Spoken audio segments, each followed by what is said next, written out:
ഇന്നത്തെ വീഡിയോയിൽ ടൈലും ടൈലിനെ പറ്റിയാണ്. അതായത് ടൈൽ നമ്മൾ ടൈൽ വെക്കുന്നത് ചില ആളുകൾ പറയും റഫ് ചെയ്യണോ എന്ന് ചോദിക്കുന്നുണ്ട്. ചില ആൾ റഫ് ചെയ്തിട്ട് തന്നെ വെക്കുന്നത്. പക്ഷെ ഒരു കാരണവശാലും റഫ് ചെയ്തിട്ട് വെക്കാൻ പാടില്ല. കാരണം അത് പറഞ്ഞു പോകും. എംബാക്കിൻ്റെ ഒരു മീറ്റിംഗ് ഞാൻ പങ്കെടുത്ത സമയത്ത് അവരത് കറക്റ്റ് പറയുന്നുണ്ട്. പഴയ ടൈൽ റഫ് ചെയ്യാൻ പാടില്ല, നന്നായി കഴുകി വൃത്തിയാക്കിയിട്ട് വെക്കാൻ പാടുള്ളൂ. അപ്പോൾ അങ്ങനെ റഫ് ചെയ്ത് വെക്കുന്നവർ നല്ലോണം ശ്രദ്ധിക്കണം. റഫ് ചെയ്തിട്ട് വെക്കാൻ പാടില്ല. ഉദാഹരണത്തിന് ഞാനൊരു കാര്യം കാണിച്ചു തരാം.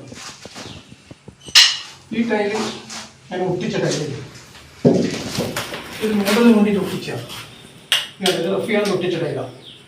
ഈ രണ്ട് ടൈലാണ്. ഈ ടൈല് നല്ല ഗ്രിപ്പിലാണ് നിൽക്കുന്നത്. ഒരു കാരണവശാലും ഇത് പറഞ്ഞു പോകില്ല.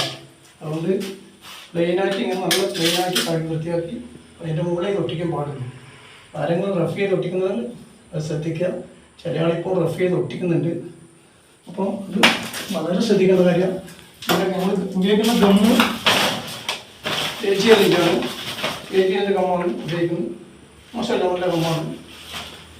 ടൈൽ വെക്കുന്നവർ ഇത്ര കാര്യങ്ങൾ ശ്രദ്ധിക്കുക. ഓക്കെ. കളേഴ്സ് KVM-ൻ്റെ സ്റ്റോറി വീഡിയോ നിർത്തിയൊന്ന് ചില ആൾ ചോദിക്കുന്നുണ്ട്. സ്റ്റോറി വീഡിയോ നിർത്തിയിട്ടൊന്നുമില്ല. അപ്പോൾ അടുത്ത ആഴ്ച മുതൽ സ്റ്റോറി വീഡിയോ കൂടി വരും. ഇടയ്ക്ക് വർക്കിൻ്റെ വീഡിയോ കൂടി കാണിക്കുന്നത് രണ്ടും ഒരേ ഫ്ലാറ്റ് കൊണ്ടുവന്ന പരിപാടിയാണ്. സ്റ്റോറി വീഡിയോ ആകുമ്പോൾ കുറച്ചും കൂടി ക്യാമറയൊക്കെ നല്ല പുതിയ ക്യാമറയും ടെക്നോളജിയെല്ലാം മാറ്റിയിട്ട് ചെയ്യേണ്ട പരിപാടിയുണ്ട്. അപ്പോൾ എല്ലാവരും ശ്രദ്ധിക്കണം. ഓക്കെ.